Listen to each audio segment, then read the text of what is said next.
नमस्कार प्यारे बच्चों, आप सभी का स्वागत है आज के हमारे बेहतरीन सेशन में।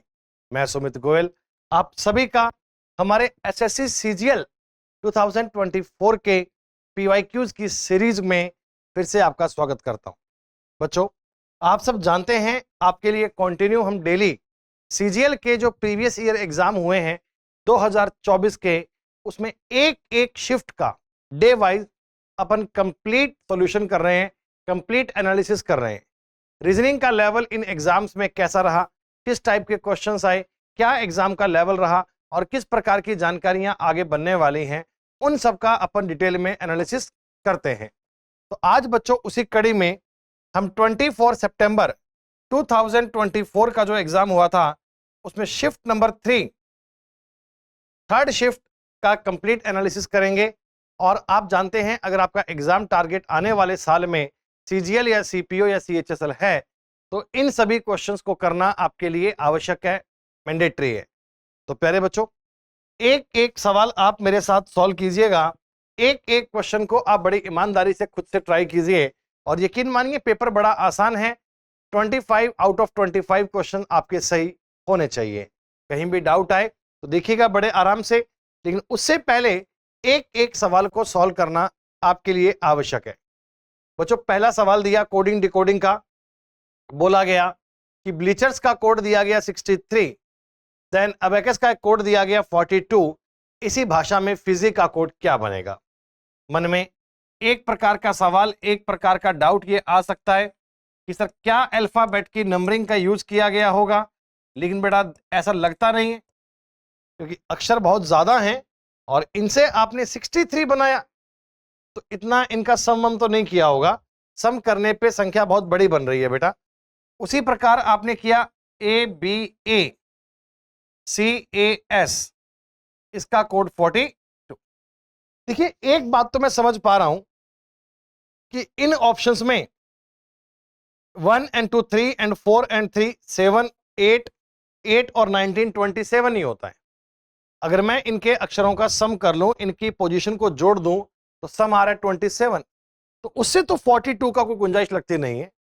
लेकिन 63 और 42 दोनों ही 7 के मल्टीपल है, दोनों ही 7 के मल्टीपल है, तो कहीं कोई 7 का तो यूज नहीं है। तो 7 इंटू 9 किया गया। अब 9 कैसे आया होगा?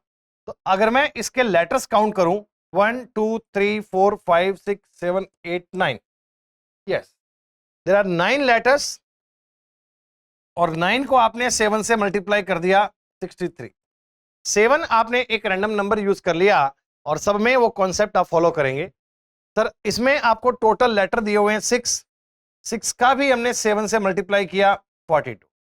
तो इसी प्रकार में पूछा गया कि what is the code of Fiji FIZZY। तो टोटल अक्षर हैं 5 को 7 से मल्टीप्लाई कीजिए, बिकॉज 7 से मल्टीप्लाई यहां भी कर रहे हैं, यहां भी कर रहे हैं, तो वहां भी करेंगे। The correct answer 35। यानी इस क्वेश्चन का जो लॉजिक है वो ही है बेटा, नंबर ऑफ लेटर्स, जितने भी अक्षर हैं उन्हें काउंट कीजिए और 7 से मल्टीप्लाई कर, जितने भी लेटर्स हैं, नंबर ऑफ लेटर्स हैं वो लिखिए और 7 से मल्टीप्लाई कर दीजिए, तब आप अपने सवाल का उत्तर काउंट कर पाएंगे। बहुत ही आसान, बहुत ही इजी पॉइंट की बात दी गई।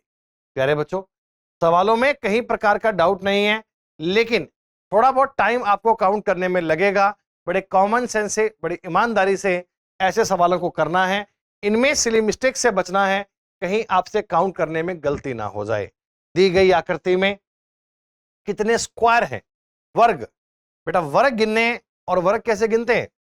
आपको स्क्वायर का देखो एक बेसिक कॉन्सेप्ट ये आना चाहिए कि सर अगर एक स्क्वायर के अंदर ऐसे 4 स्क्वायर बनेंगे तो इस आकृति में 5 होते, 4 छोटे वाले, एक बड़े वाला। और अब मैं आपको देखो एक एक पार्ट में स्क्वायर जहां भी हैं वो हाईलाइट करके बता रहा हूं ताकि आप उनको देख पाएं। सबसे पहले बच्चों मैं अपने दिमाग में इस आकृति को देख रहा हूं। ये जो आकृति आपने मेरे सामने यहां बनाई है, ऐसे सवाल को टुकड़ों में ही सॉल्व करना है बेटे। जब आप फिगर को ऐसे ब्रेक में देखेंगे, तोड़ तोड़ के देखेंगे, तो यकीनन आप इसमें नंबर ऑफ स्क्वायर को काउंट कर पाएंगे, इनमें आप स्क्वायर को देख पाएंगे।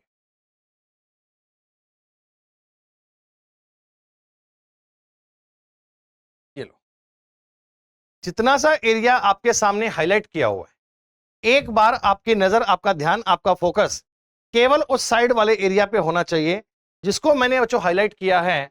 और इस फिगर में आप कह सकते हैं सर देयर आर 3 स्क्वायर। इस पार्ट में केवल 3 ही तो वर्ग हैं, और है भी कहां बेटा? 3 भी कहां है? तुरंत गिन पाएंगे सर, एक साइड में है, एक बीच में आ गया, एक ये बड़ा। इसको मिलाने पर आपको टोटल 3 ही स्क्वायर नजर आएंगे। There are 3 square in this figure. इसमें टोटल 3 स्क्वायर है। अब ये 3 कहां कहां है सर? 3 कहां कहां है? एक सेकेंड। वो तीनों स्क्वायर आपके लिए बेहद आसान है। 1 2 3। मैं आपके लिए 3 यहां नोट कर देता हूं ताकि बाद में दिक्कत नहीं आए। एक सेकेंड। इस पार्ट में केवल 3 ही है। ऐसे ही अगर आप टुकड़ों में आकृति को देख लें बेटा, ऐसे ही अगर टुकड़ों में आप प्लान कर लें, एक फिगर आपको यहां मिलेगी बीच में, और इसमें भी जहां तक की बात है गिनने की, तो ऐसे कॉमन सेंस से देखते ही आइडिया पड़ रहा है कि सर इस फिगर में टोटल मिलाकर स्क्वायर रहे होंगे 5। हमने बताया ही है कि ऐसा कोई फिगर बने, ऐसी कोई आकृति बने, तो उसमें आपके वर्ग बनते हैं 5। जो मेजर आकृति, मेजर पॉइंट है ना, वो यही है कि आप अपनी आकृति को टुकड़ों में ब्रेक करें। जैसे उनको ब्रेक करके पढ़ोगे वैसे वैसे स्क्वायर गिन पाओगे। सर आपने कहा इस 5 में 5 हो गए। अब आपको जो भी अलग अलग दिखें सबको इंडिविजुअल काउंट कीजिए और काउंट कीजिए बेटा। जैसे एक स्क्वायर आपको यहां दिख गया 1, एक आपको दिख गया ये पूरा स्क्वायर बड़े वाला 2, एक इस साइड में बड़ा स्क्वायर है 3, एक ये ऊपर का बड़ा स्क्वायर है बच्चों 4, एक आपको ये और दिख रहा है बड़ा स्क्वायर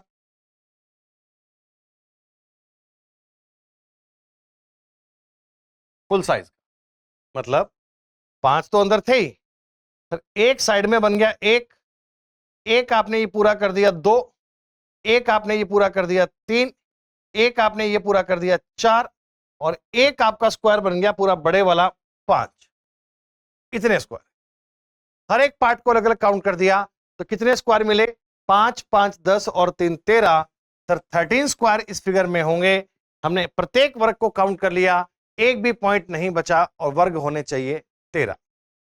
इसी कड़ी में इसी पार्ट को सॉल्व करें बेटा। अगली बात,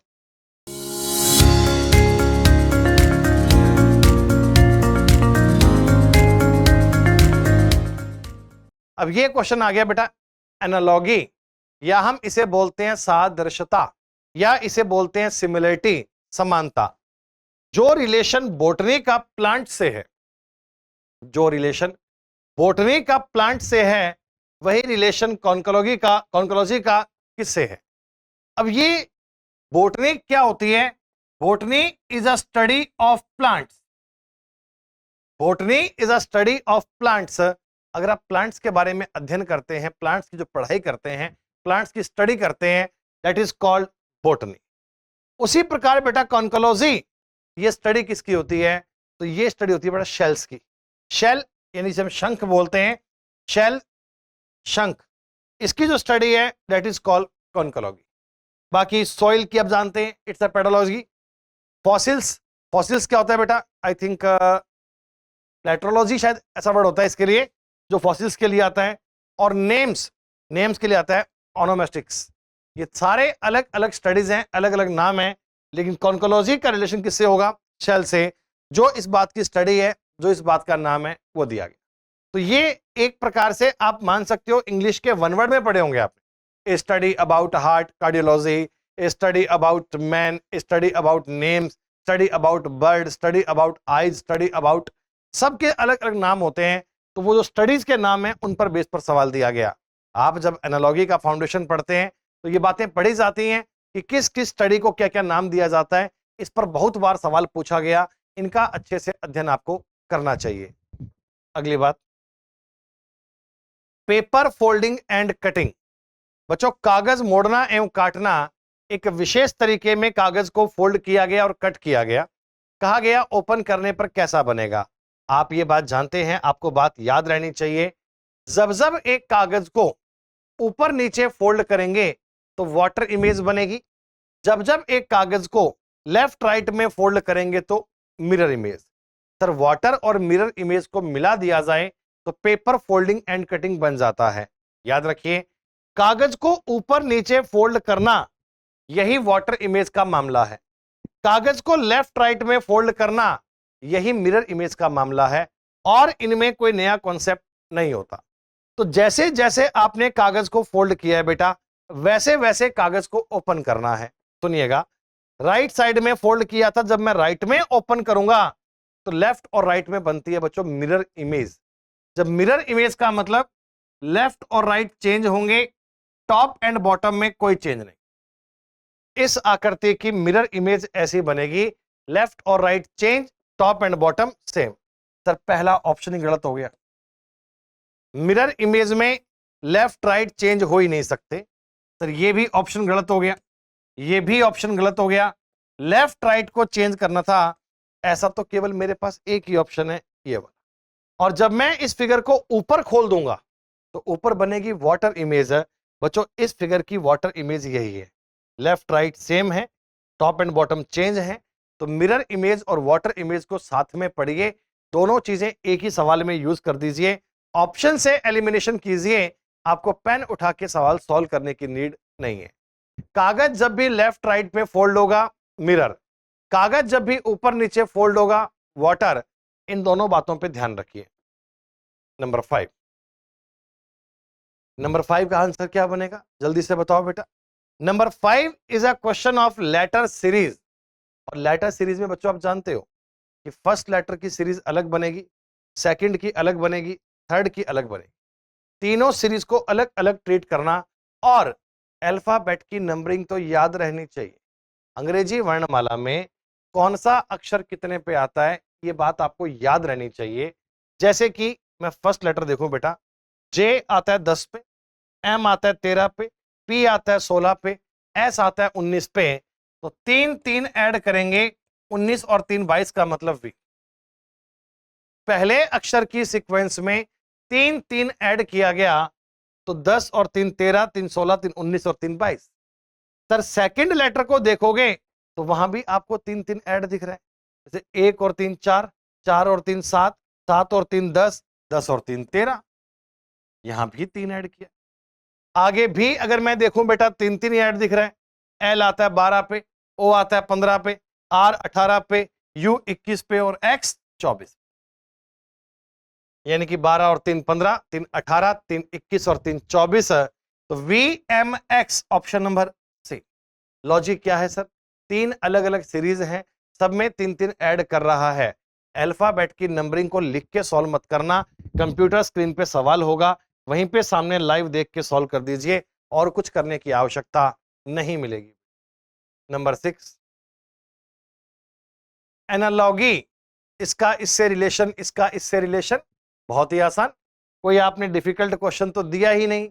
हमने क्या बताया कि 64 एक निश्चित तर्क का पालन करते हुए 4 से संबंधित है। 64 का संबंध 4 से है। उसी प्रकार 216 का संबंध 6 से है बच्चों। उसी प्रकार 729 का संबंध किससे होगा, आप कहिए सर 9 से होगा। क्यों होगा, अब कारण तो आप समझ ही गए सर, क्यूब नंबर है, यानी 64 का अगर मैं करूंगा क्यूब रूट, घनमूल, तो आएगा 4। 216 का अगर मैं करूंगा क्यूब रूट तो ये आएगा 6। 729 का अगर मैं करूंगा क्यूब रूट तो ये आएगा 9। बच्चों बेसिक संख्याओं के वर्ग और घन आपको आने चाहिए। जैसे 1 का क्यूब होता है बच्चों 1, 2 का 8, 3 का 27, 4 का 64, 5 का 125, 6 का 216, 7 का 343, 8 का 512, 9 का 729, 10 का 1000, 11 का 1331, 12 का 1728, 13 का 2197, 14 का 2744, 15 का 3375, 16 का 4096, 17 का 4913, 18 का 5832, 19 का 6859, 20 का 8000। रफली मैंने आपको 20 तक के क्यूब बताए हैं और ये वर्ग संख्याएं, घन संख्याएं आपको याद रहनी चाहिए। 20 तक के क्यूब तो मतलब मैंडेटरी हैं, आपको आने ही चाहिए बेटा। ऐसे सवाल बन जाएंगे तो फ्री के नंबर लगेंगे आपको। क्या है ये? 1 8 27 64 125 216 343 512 729 1000 1331 1728 2197 2744 33754096491358326859 8000 20 तक के क्यूब है। आप अगर 20 तक के क्यूब याद करते हैं तो डायरेक्टली आपके क्वेश्चंस में कई बार इनका यूज आएगा और तुरंत इसे आप सॉल्व कर पाएंगे तुरंत। अगली बात, सवाल दिया गया नंबर सीरीज का, और नंबर सीरीज में भी आपको बड़े आसपास के नंबर दिए जा रहे हैं। यह कहा गया कि सर बीच के 2 स्टेप गायब है, इनको आप ढूंढ दीजिए। हो सकता है आप एग्जाम में देखते ही लॉजिक क्लिक कर लें, लेकिन बाय चांस कोई व्यक्ति यूं करने बैठ जाए कि सर 83 73 में 6 ऐड किया होगा, फिर 4 ऐड किया होगा, फिर 6 ऐड किया होगा, फिर वो सोचेगा कि सर 6 का और 4 का मैं लॉजिक लगा दूं, 6 का 4 का आगे काम ही नहीं कर पाएगा बेटा। ऐसे अगर आप प्लान भी करोगे तो आप कहोगे 4 ऐड करना है, 6 ऐड करना है, 4 करना है, लेकिन ऐसा तो ऑप्शन मिलेगा ही नहीं, गलत हो जाएगा। तो असल में ये सवाल डिफरेंस पर दिया गया ही नहीं था। दीज आर स्पेशल नंबर, और स्पेशल नंबर भी कैसे हैं बच्चों? पलक झपकते ही आपके दिमाग में आ जाने चाहिए। These are prime number. अभाज्य संख्याएं क्या होती हैं? ऐसी संख्याएं जिनके केवल 2 फैक्टर होते हैं, एक तो 1, एक नंबर इटसेल्फ। ऐसी संख्याएं जिनके केवल 2 फैक्टर हैं, एक फैक्टर तो 1 है, एक संख्या खुद होती है, उसे हम बोलते हैं प्राइम नंबर।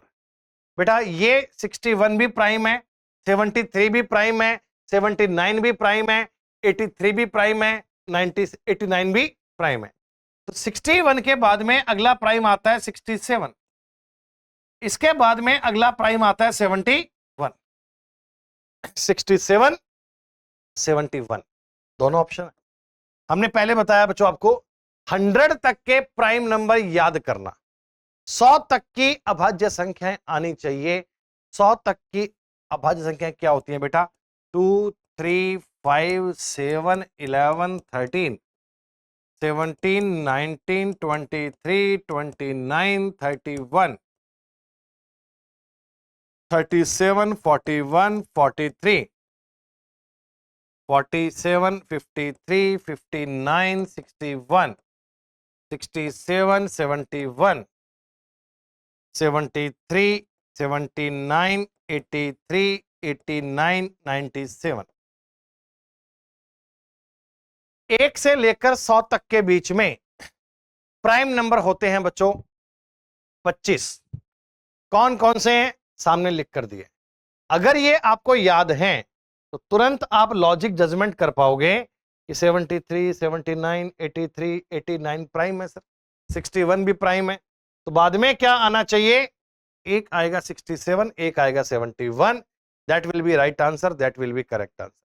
तो प्राइम नंबर पे तो जानकारियां दिमाग में सेव रहनी चाहिए, भूले से भी गलती नहीं होनी चाहिए। एक और शानदार सवाल बेटा, कोडिंग डिकोडिंग ZCJV, आपने इसका कोड कर रखा है YBIQ। क्या बताइए, क्या आसपास की नंबरिंग दिख रही है? सवाल देखते ही दिमाग आपको यूं चिल्ला चिल्ला के बताएगा कि भैया मेरे सवाल का लॉजिक ये है, तुम तो बिना पेन उठाए सॉल्व कर दो। हाँ, लिखने की नीड भी क्या है बच्चों? -1 किया, -1 -1 -1, प्रत्येक अक्षर में से एक एक माइनस करेंगे तो लॉजिक मिल जाएगा। यहां भी बच्चों अगर मैं देखूं तो सब में से एक एक माइनस किया हुआ है, लॉजिक मिल गया। आपने कहा सर उसी प्रकार में EYOR, -1 कीजिए D, -1 कीजिए X, -1 कीजिए N, -1 कीजिए Q। तो सब में से एक एक माइनस करोगे तो DXNQ बनेगा। B is the right answer, B is the correct answer. कायदे में आपके सवाल का उत्तर बनेगा B। मतलब अल्फाबेट की नंबरिंग को याद करना ना मैंडेटरी काम है, उस पर तो आप कोताही बरत ही नहीं सकते भाई। 25 में से 3, 4 या 5 सवाल तक डायरेक्टली अल्फाबेट की नंबरिंग के यूज पे डिपेंड होते हैं, फिर इनको लाइटली अपन कैसे ले सकते हैं बच्चों? इनको तो याद करना हर हाल में करना। नंबर 9, सिग्नेचर शब्द के प्रत्येक अक्षर को बाएं से दाएं अंग्रेजी वर्णमाला क्रम में लगाया जाए तो कितने अक्षरों का स्थान अपरिवर्तित रहेगा? जरा सोच के बताइए।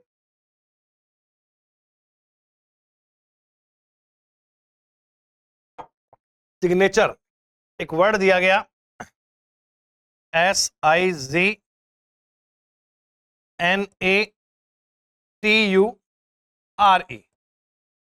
सर मैंने कहा इसके सारे अक्षर पहले अंग्रेजी वर्णमाला के क्रम में लगा दूं तो कितने अक्षर ऐसे हैं जिनका स्थान अनचेंज रहेगा? अब और कोई तरीका तो है ही नहीं, आपको इसको लिखकर ऑर्डर में लगाना पड़ेगा बच्चे। पहला अक्षर ए, सर बी, सी, डी इसमें नहीं है, ई, एफ नहीं है बच्चों, जी, एच नहीं है, आई, देन जे, के, एल, एम नहीं है, एन, ओ, पी, क्यू नहीं है, R, S, T, U. Signature में जितने भी अक्षर हैं हमने उनको अंग्रेजी वर्णमाला के पूरे क्रम में लगा दिया है।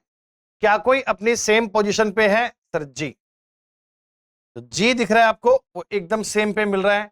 और बेटा बाकी सबका प्लेस चेंज हो गया, बाकी सब उठापटक में आ गए हैं, तो कितने अक्षरों का स्थान अनचेंज रहेगा? 1। एक ऐसा अक्षर है जो अनचेंज रहेगा, बाकी बातें सेम है, बाकी में कोई बाकी बातें चेंज हो गई, एक ही लेटर सेम है। ऐसे सवाल अब की बार हर पेपर में दिए थे वर्ड रीअरेंजमेंट के, आप तो कायदे में अरेंजमेंट कीजिए, उत्तर आ जाएगा। लो बताओ, देखो अच्छा सवाल है बच्चों वेन डायग्राम का।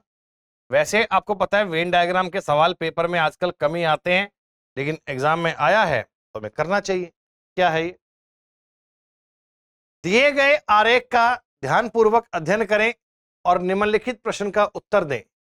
विभिन्न अनुभागों में संख्याएं विभिन्न वाहन चला सकने वाले व्यक्तियों की संख्या को दर्शाती हैं।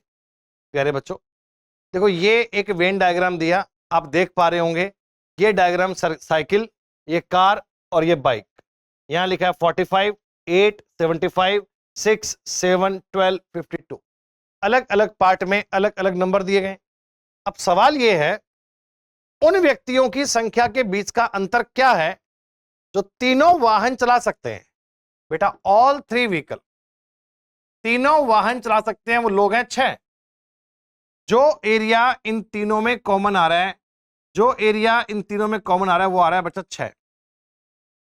ये 6 लोग वो हैं जो साइकिल, कार और बाइक सब चला सकते हैं। और उन व्यक्तियों की संख्या जो कोई भी 2 वाहन चलाएंगे, बेटा कोई भी 2, एनी 2, कोई भी 2 वाहन चलाएंगे, वो लोग कितने हैं? एक तो ये है बच्चों 8, एक ये 7, एक ये 12। ये 7 लोग वो हैं जो साइकिल और बाइक चलाना जानते हैं, 8 लोग वो हैं जो साइकिल और कार जानते हैं, ये 12 लोग वो हैं जो बाइक और कार जानते हैं। तो अगर मैं इन तीनों का सम कर दूं बेटा तो ये बनना चाहिए 27। 27 लोग वो हैं जो कोई भी 2 वाहन चला सकते हैं, 6 लोग वो हैं जो तीनों वाहन चला सकते हैं। हमें तो इन दोनों का अंतर पूछा गया था और इन दोनों का अंतर आएगा 21। सर 21 लोग उनका डिफरेंस आएगा जो तीनों वाहन चला सकते हैं और 2 वाहन चला सकते हैं, कोई भी 2, या तो कार या बाइक या साइकिल, साइकिल और कार, कोई भी 2। वेन डायग्राम का आपका पूरा क्वेश्चन उस डायग्राम पे डिपेंड है, उस डायग्राम को ठीक से समझ लीजिए, आप उत्तर ज्ञात कर पाएंगे। बेहद आसान। प्यारे बच्चों, एनालॉगी, सादृश्यता, आप जानते हैं ये बात, इन दोनों में आपस में एक रिलेशन है, लव और हार्मनी, यानी कि प्यार और सामंजस्य, दोनों एक दूसरे के सिनोनियम है, दोनों का अर्थ पॉजिटिव है। प्यार और हार्मोनी दोनों का अर्थ एक दूसरे के सिनोनियम है। सर काम और सैड, शांत और उदास, ये तो सेम नहीं है बच्चों। पीस और ब्लिस, शांति और परमानंद, ये तो सिनोनियम है, सेम बात है बच्चों। और रेज और कूल नहीं बेटा, एंगर और एक्साइटमेंट नहीं। तो जैसा रिलेशन लव और हार्मोनी के बीच है, दोनों पॉजिटिव वर्ड हैं, सेम रिलेशन आपको मिलता है पीस और ब्लिस के बीच में, ये दोनों भी पॉजिटिव हैं, दोनों का मतलब सेम है, दोनों का अर्थ भी सेम है। इस प्रकार इनको मैच कर पाएंगे आप। अगला बेटा नेक्स्ट क्वेश्चन है मिरर इमेज। मिरर इमेज में होता क्या है, जब राइट साइड में आपने आकृति का मिरर लगाया है तो निस्संदेह लेफ्ट और राइट को चेंज कर। जब भी किसी आकृति पर आप मिरर इमेज लगाएंगे दोस्तों, तो आकृति का लेफ्ट और राइट चेंज कर दीजिए। टॉप एंड बॉटम में कोई परिवर्तन नहीं हो सकता। क्या करना है, केवल लेफ्ट और राइट को चेंज करना है। टॉप एंड बॉटम पे कोई दिक्कत नहीं है बच्चों, सेम रखना। देखो ये ए से खत्म हो रहा है, अगला वर्ड ए से स्टार्ट होगा और ए भी उल्टा, ए भी सब में सेम दिए। डी से बन जाएगा बी, डी का डी सेम थोड़ी आ जाएगा, हम ऑप्शन एलिमिनेट कर रहे हैं। डी के बाद है टू, डी के बाद टी नहीं आ सकता बच्चे। टू के बाद में है टी, टी ऐसा उल्टा नहीं बन सकता। एक ऑप्शन रह गया उत्तर बी। पेपर में, बोर्ड पे, कंप्यूटर की स्क्रीन पे आपको सवाल दिखेगा, ऐसे ऑप्शन आउट करते रहना कि उत्तर डी नहीं है, उत्तर सी नहीं है, उत्तर ए नहीं है, तो एक बच गया बी, उसी को टिक करना। ये सवाल आपका पेपर में हमेशा आ रहा है और हमेशा सही होना चाहिए। टाइम भी मत लगाना, बस तुरंत देखना, तुरंत सॉल्व करना। कितनी आसान बात है बच्चों। नंबर 13, अंग्रेजी वर्णमाला के आधार पे आपको 4 ग्रुप दिए हुए हैं। इनमें से 3 बातें सेम दी गई हैं, एक बात इनमें से अलग दी गई है। आपको अलग वाली बात का चयन करना है। मतलब कि 8 और के 11 पे होता है 3 और आई 9 पे होता है 2 माइनस। देखो नंबर है 8 3 11 और ये 9 2 माइनस, तो ऑर्डर देखो +3 -2। और देखता हूं बेटा, R 18 पे, U 21 पे 3, S 19 पे -2, M आता है बच्चों 13 पे, P 16 पे +3, N 14 पे -2, Q 17 पे, U 21 पे +4, U 21 पे 18 पे -3, ये अलग हो गया। टॉपिक का नाम था क्लासिफिकेशन, या आप इसे बोलते हैं वर्गीकरण। साफ साफ ऊपर लिखा गया कि 4 जो आपको इंग्लिश अल्फाबेट के क्लस्टर दिए गए हैं, अक्षरों के समूह दिए गए हैं, 3 बातें इनमें से एक जैसी हैं। 3 बातों का सर्टेन ग्रुप है और वो एक सिमिलरिटी में है, एक जैसे हैं। जो इस ग्रुप से बाहर है वो क्या है, वो डी है सर। ये बाकी तीनों में तो +3 -2 चल रहा है, लास्ट में ऐसा नहीं चल रहा। लास्ट में क्या चल रहा है वो दिक्कत नहीं है, बस उसे काउंट करना आना चाहिए, सॉल्व करना आना चाहिए। नंबर 14 बच्चों, मैथमेटिकल ऑपरेशन, या हम इसे कहते हैं बोर्ड मास, या हम इसे कहते हैं सिंप्लीफिकेशन। सिंप्लीफिकेशन का मतलब होता है आपके सामने जो ये सिंबल दिए गए, पहले आपको इनको चेंज करना है। रीजनिंग का काम इतना सा ही है। सवाल कह रहा है प्लस और माइनस को आपस में चेंज कर दिया जाए, मल्टीप्लाई और डिवीजन को भी चेंज कर दिया जाए। Sir plus and minus change, multiply and division change, हम अपनी मर्जी से नहीं बदलेंगे। हर बार इनके सिंबल ये कुछ भी कह सकते हैं, जैसा ये कहें वैसा काम करो सर। प्लस और माइनस को चेंज कर दिया, मल्टीप्लाई और डिवाइड को चेंज कर दिया, तो क्या बनेगा देखो आप, 7 × 5 + 30 / 6 - 4।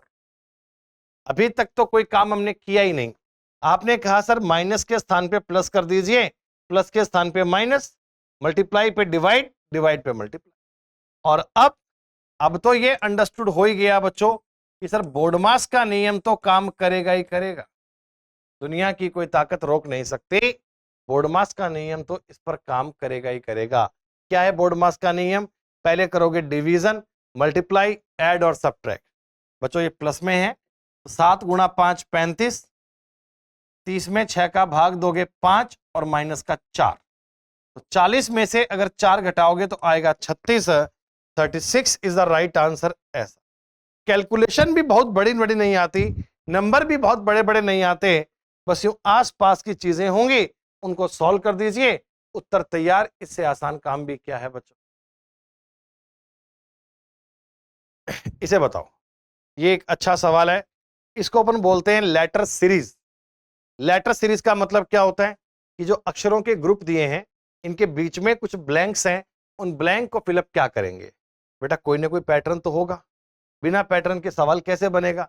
तो पैटर्न पहले ढूंढिए, और जब पैटर्न मिल जाएगा आपका उत्तर भी आ जाएगा। सर पैटर्न कैसे मिलेगा?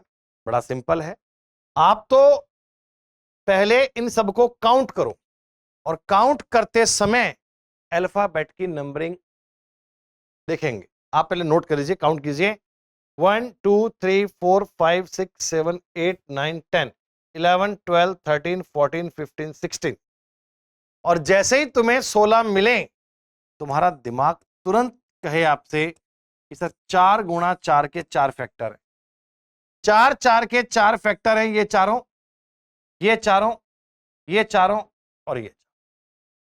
क्या कोई समानता नजर आ रही है? देखो ऐसे तुक्के मार के नहीं करना। First letter B, B, B, जब 3 जगह पे बी बी बी है तो यहां भी तो बी आएगा, पहला अक्षर, ओनली पहला, बी बी बी, यहां भी बी। इसका मतलब जो भी तुम्हारा उत्तर बनेगा ना, उसका सेकंड लेटर बी होगा, सेकंड स्पेस पे बी आएगा।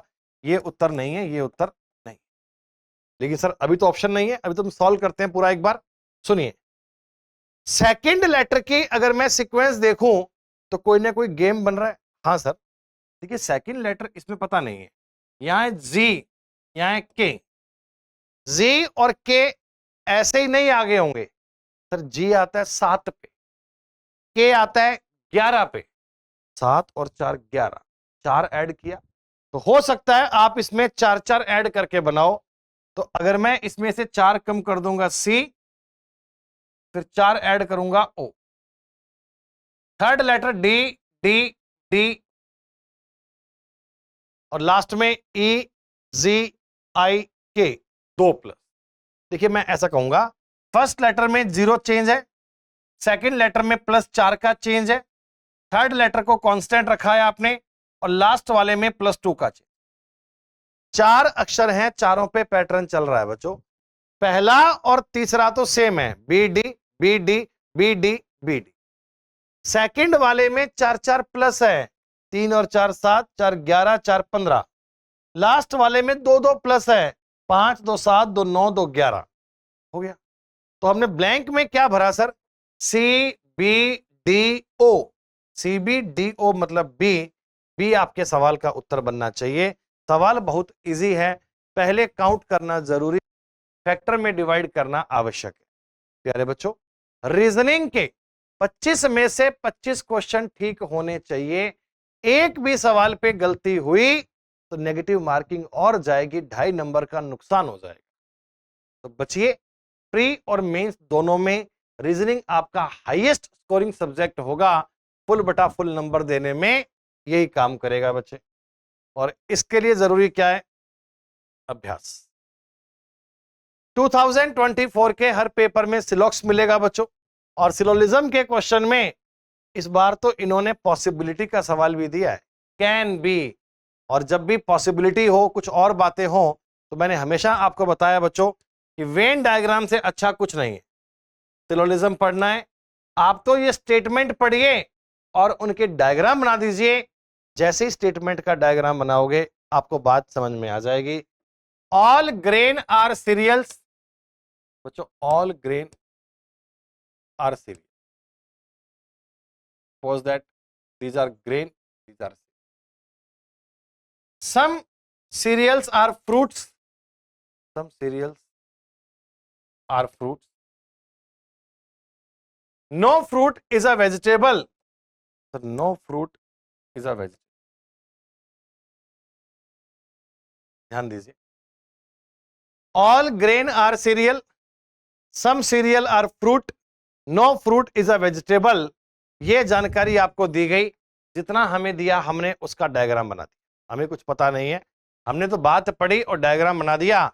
अब बाकी बातें इनसे देखेंगे। क्या है? पहला, all cereals can be vegetable. क्या सारे सारे सीरियल वेजिटेबल हो सकते हैं? हम कहेंगे नहीं सर। आपने कहा ऐसा क्यों सर, क्यों नहीं होगा? भाई बात सुनो ना, सीरियल्स का थोड़ा सा एरिया मिलता है फ्रूट से, हाँ, और फ्रूट कभी वेजिटेबल हो ही नहीं सकता। मतलब बेटा जो मैं ये एरिया बता रहा हूं ना, ये वाले वो सीरियल हैं, ये वाले वो अनाज हैं, ये वाले वो अनाज हैं जो कभी वेजिटेबल हो ही नहीं सकते, वेजिटेबल संभव ही नहीं है ऐसा। अगला, ऑल ग्रेन्स आर फ्रूट्स।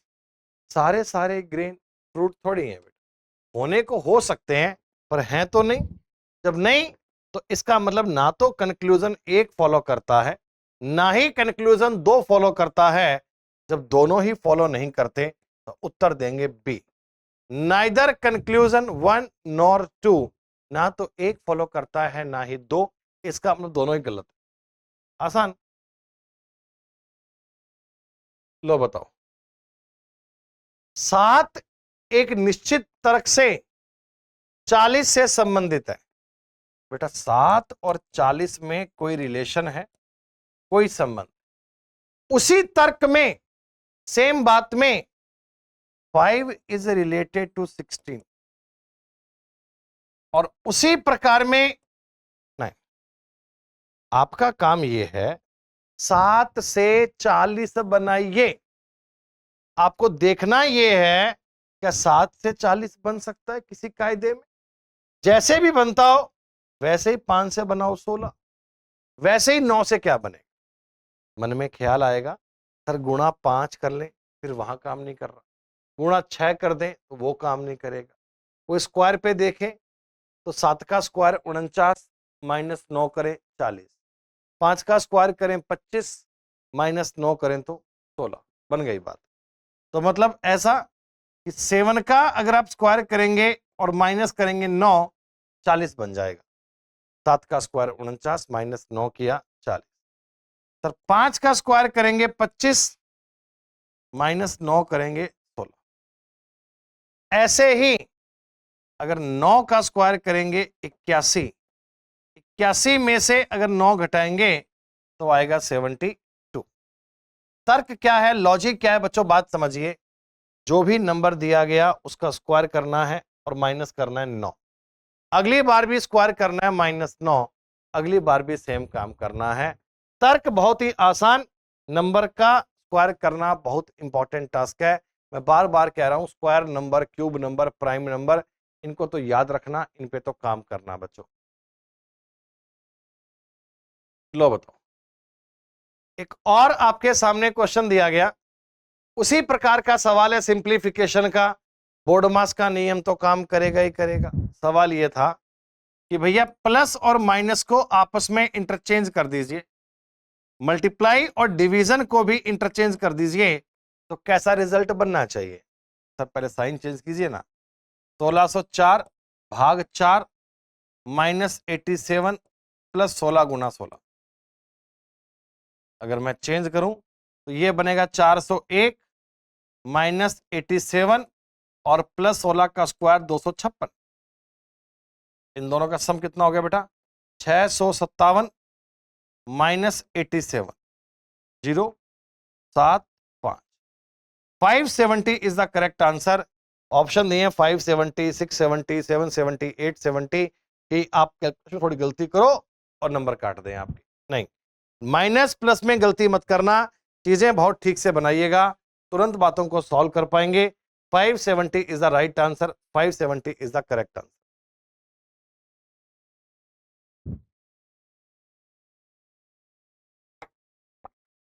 और समझिए 19 नंबर सवाल बच्चों, फिर से वही सवाल आया मिरर इमेज का। लिमिटेड टॉपिक पर भर भर के सवाल दिए हैं। मिरर इमेज का मतलब क्या है बच्चों? आकृति का लेफ्ट और राइट आपस में चेंज कर दीजिए, टॉप एंड बॉटम को सेम कर दीजिए। लेफ्ट और राइट को चेंज, टॉप एंड बॉटम को सेम, उत्तर बड़ा आसान होगा। पहले आर, आर की मिरर इमेज बनेगी, लेफ्ट राइट को चेंज करेंगे, सब में सेम है। ए, सर ए कभी एग्जैक्टली सेम नहीं आ सकता, ऑप्शन डी बाहर। ए के बाद में बी है, आप ऑर्डर चेंज कैसे कर सकते हैं, बी भी सेम नहीं बन सकता, उत्तर आ गया सी। स्टार्टिंग के 2-3 लेटर देखकर ही उत्तर बन जाता है, फिर बाकी के मैं चेक करूं भी क्यों। जब मुझे पता है कि उत्तर ए, बी और डी नहीं है, तो फिर बाकी बातों पे सोचने की बात नहीं है, तुरंत आपका उत्तर काउंट हो जाएगा, आप ज्ञात कर पाएंगे बच्चों। 20 नंबर सवाल, ये है प्यारे बच्चों फिगर सीरीज, और फिगर सीरीज का मतलब आप जानते होंगे, आपको पता होगा, आकृतियों पर आधारित श्रृंखला। एक पैटर्न चल रहा है, एक लॉजिक चल रहा है। क्या दिख रहा है आपको बेटा, देखिए इसमें ये उल्टा डॉलर था और पी, अगली बार ना पी का तुमने लेफ्ट राइट चेंज किया और ऊपर ले गए, यहां एक नया आ गया, यानी पी का mirror image left right change करके ऊपर भेज दिया, फिर इस 6 का लेफ्ट राइट चेंज करके ऊपर भेज दिया, आकृति को लेफ्ट राइट में चेंज करके आप ऊपर भेज दे रहे हैं बच्चों, फिर Z को भी ऐसे मिरर इमेज बना के ऊपर भेज दिया। फिर बच्चों इस प्रकार का आपको दिख रहा है सी का झुकाव इस तरफ है, और अगर मैं इसकी मिरर इमेज बनाऊंगा तो ये कुछ ऐसी बननी चाहिए, कुछ ऐसी mirror image left right change. C को यहां से ऊपर भेज दीजिए, सर एग्जैक्टली सेम सी नहीं आ सकता, एकदम सीधा सी नहीं आ सकता, एकदम 9 यहां नहीं आ सकता बच्चे, यू सी थोड़ा सा तिरछा है, तो यहां भी तिरछा ही आएगा बच्चों, तो आपका उत्तर क्या बन गया, इस वाली आकृति की मिरर इमेज ऊपर जा रही है, बस इसी बात को देखकर उत्तर सी बन गया, बाकी किसी बात में चेक करने की नीड नहीं है, खत्म बात। आसान, जी हाँ। 21, एक और सवाल फिगर सीरीज का, एक और अच्छा सवाल, बेहतरीन। बीच में देखो क्या लिखा हुआ है, A-E-I-O-U, सारे ऑप्शन यू, ये क्या सीरीज है, ये वॉवल चल रहे हैं बेटा, स्वर, A-E-I-O-U लिखा है बीच में, देन देखो नंबर ना एंटी क्लॉकवाइज एक एक प्लेस आगे मूव कर रहा है, 1, बीच में आया 2, नीचे आया 3, सेंटर पे 4, इस राइट साइड में 5 आएगा। पहले अगर मैं यूं बताऊं आपको, ये नॉर्थ वेस्ट में है, ये वेस्ट में है, ये साउथ वेस्ट में, साउथ में, अब साउथ ईस्ट में है, सर इस कोने पे 5 आना चाहिए, और इस कोने पे 5 केवल एक ही ऑप्शन में है, बाकी के ऑप्शन आउट। पैटर्न कोई ना कोई चलेगा, कभी क्लॉकवाइज, कभी एंटी क्लॉकवाइज, कभी पोजीशन में चेंज होगा, उस पैटर्न को ऑब्जर्व करके तुरंत अपना उत्तर ज्ञात कर लीजिए। नंबर 22, सर क्यू टी की माता है, आर पी का पति है, डायग्राम बनाए, वेन डायग्राम जैसे डायग्राम बेस था, वैसे ही बच्चों ब्लड रिलेशन में आपको सवालों के डायग्राम बनाने आने चाहिए। हस्बैंड वाइफ के लिए डबल लाइन यूज करते हैं अपन, माता पिता के लिए, बेटा बेटी के लिए एक पीढ़ी का गैप, और भाई बहन के लिए सिंगल लाइन। स्क्वायर का मतलब मेल, सर्किल का मतलब फीमेल है, बार बार इन डायग्राम का अध्ययन किया जाता है। क्यू टी की मदर है, सर क्यू टी की मदर है, क्यू टी की मदर, ये लो। एस क्यू का पिता है, S is the father of Q, okay.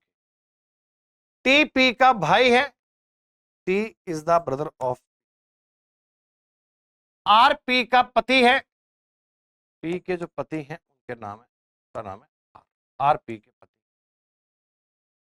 तो क्वेश्चन ये था, how is P related to S, P का एस से संबंध क्या है, सर ये एस की बेटी है, ये उसकी बेटी, तो पी का एस से क्या संबंध है, the correct answer daughter's daughter, बेटी की बेटी, बेटा जो पी है ना, पी वो एस की बेटी की बेटी है, करेक्ट आंसर डॉटर्स डॉटर, आप इसे ग्रैंड डॉटर भी कह सकते हैं, लेकिन इस साल सारे पेपर में सवाल ऑप्शन ऐसे दिए थे कि mother's mother, mother's father, brother's wife, पर नहीं, एस की बेटी है, तो P is the granddaughter of S.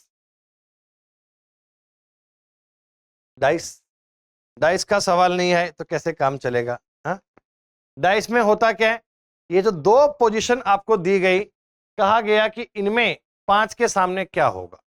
प्यारे बच्चों, डाइस में तो आपको इतना देखना है कि एक सरफेस कॉमन मिल जाए। अगर एक सरफेस कॉमन मिल जाए तो कॉमन से स्टार्ट करके क्लॉकवाइज घूमना, 2 3 1 2 4 5। कॉमन से स्टार्ट करके क्लॉकवाइज घूमना, 2 3 1 2 4 5। इस 2 को काट के 6 कर दीजिए, क्योंकि डाइस में सारे के सारे 6 नंबर होते हैं बच्चों। कुछ मैंने आपको यहां बता दिए थे, जो एक रह गया वो कौन सा होगा, वो यही होगा, 2 3 1 2 4 5, 2 के सामने 6। क्वेश्चन ये था 5 के सामने क्या आएगा, सर 5 के सामने तो 1 आएगा। 5 के अपोजिट में क्या आएगा, तो 5 के सामने 1 आएगा। अगर कोई पूछे 3 के सामने 4 आएगा, 2 के सामने 6 आएगा। लो बताओ, 26 और 114 में कोई रिलेशन है? 47 और 198 में कोई रिलेशन है? बच्चों, नंबर आपको देखकर थोड़ा अनुमान तो लग रहा होगा ना कि 26 और 114 कैसे बने होंगे। अगर मैं 26 का डबल करूंगा 52, उसका भी डबल करूंगा 104, 4 गुना के आसपास है। ऐसे कितना आसपास है, थोड़ा जजमेंट कीजिए गुणा करके। देखिए 26 का अगर मैं 4 गुना करता हूं 104, हो सकता है उसमें 10 जोड़ दिया, मैं श्योर तो नहीं हूं, उसको भी चेक करूंगा। अगर सेम लॉजिक उस पर काम कर गया तो ठीक है, नहीं तो फिर कुछ और ट्राई करेंगे, गुणा 5 करेंगे, कुछ और करेंगे।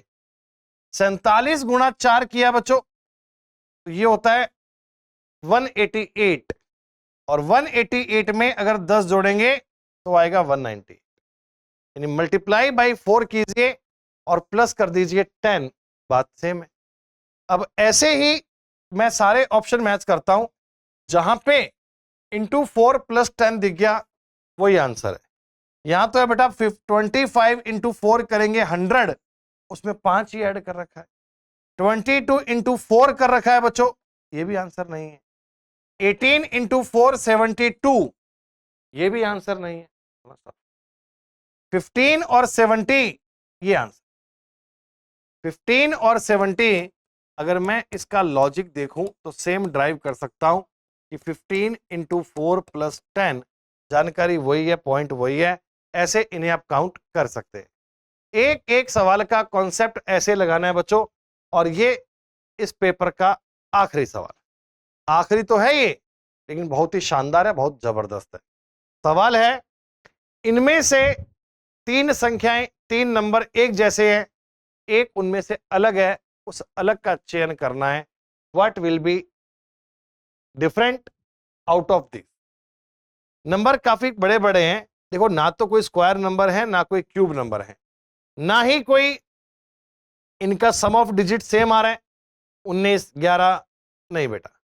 तो जब ऐसे आपको नंबर अलग अलग मिले, वो ना कोई स्क्वायर हो, ना कोई क्यूब हो, ना कोई अलग विशेष नियम की पालना करते हो, जैसे कि 8 9, ऐसा कुछ नियम नहीं बन रहा, कहीं कोई 3 बातों में समानता नहीं लग रही, तो आपको देखना होगा बच्चों कि कहीं ये नंबर प्राइम नंबर तो नहीं है। प्राइम नंबर होते क्या है सर? ऐसे नंबर जो एक और खुद के अलावा किसी और से डिवाइड नहीं होते। आप जब नंबर सिस्टम पढ़ते हैं, मैथ्स में पढ़ते हैं, तो नंबर को चेक करना आपको आता होगा कि प्राइम नंबर कौन से होते हैं। देखिए अगर मैं सम ऑफ डिजिट करूंगा इसका, तो बनता है 19, इसका बनता है बच्चों 11, इसका बनता है 13, और इसका बनता है बच्चों 12। ये नंबर तो आपको पता है 3 से कट रहा है। जब सम ऑफ डिजिट 12 बन रहा है, अंकों के योग में 3 का भाग जा रहा है, तो नंबर में 3 का भाग जाएगा। लेकिन इनको चेक कैसे करते हैं? तो 829 से जस्ट बड़ा स्क्वायर में होता है 841, 29 का स्क्वायर। तो 29 से छोटे प्राइम नंबर से भाग देके देखो जैसे 2, 3, 5, 7, 11, 13, 17, 19, 23। सर इनसे आपको डिवाइड करके चेक करना होता है। वैसे तो कोई चेक करना नहीं है, आपने पढ़े होंगे रूल्स ऑफ डिविजिबिलिटी। सर ये सारे नंबर ऑड नंबर हैं, 2 का भाग तो नहीं जाएगा। सब में सम ऑफ डिजिट 3 से नहीं कट रहा, 3 का भाग भी नहीं जाएगा। लास्ट में इनके 5 और 0 नहीं है, 5 का भाग भी नहीं जाएगा। 11 का रूल 17 - 2 15, 9 - 2 7, 9 - 4 5, 11 भी काम नहीं कर रहा। 4 संख्याओं से भाग देके देख लो, भाग नहीं जाएगा तो प्राइम है। 7 5 9, 7 का भाग नहीं जा रहा। 13 6 दा 78, 13 नहीं जा रहा। 17 4 दा 68, 149 नहीं जा रहा। 19 4 दा 76, 69 नहीं जा रहा। 23 69, 23 29 नहीं जा रहा बच्चे। सारे ये नंबर भी प्राइम है। ऐसे ही आप इनको चेक करना, ये नंबर भी प्राइम है और ये नंबर भी प्राइम है। तो सर हम कहेंगे कि बाकी तीनों संख्याएं अभाज्य संख्याएं हैं, लेकिन 12 से वो नंबर कट रहा है 3 से, तो इसमें तो 3 का भाग जाएगा, ये प्राइम नंबर नहीं है। बहुत अच्छा सवाल था। मैथ्स में आप नंबर सिस्टम में पढ़ते हैं कि प्राइम नंबर की जांच करना, प्राइम नंबर कौन सा है और कौन सा नहीं, इन बातों को देखना ये आपके लिए आवश्यक। बच्चों ये अपना 24 सितंबर का पूरा एग्जाम था। एक एक सवाल का आपने डिटेल्ड एनालिसिस किया, पूरी बातें आपको समझ में आई होंगी। कमेंट करके बताइएगा जरूर। सीरीज आपकी जारी रहेगी, लगातार क्वेश्चंस आते रहेंगे, हमारे साथ बने रहिए। मिलते हैं बच्चों अगली क्लास में, तब तक के लिए शुक्रिया। जय हिंद, जय भारत।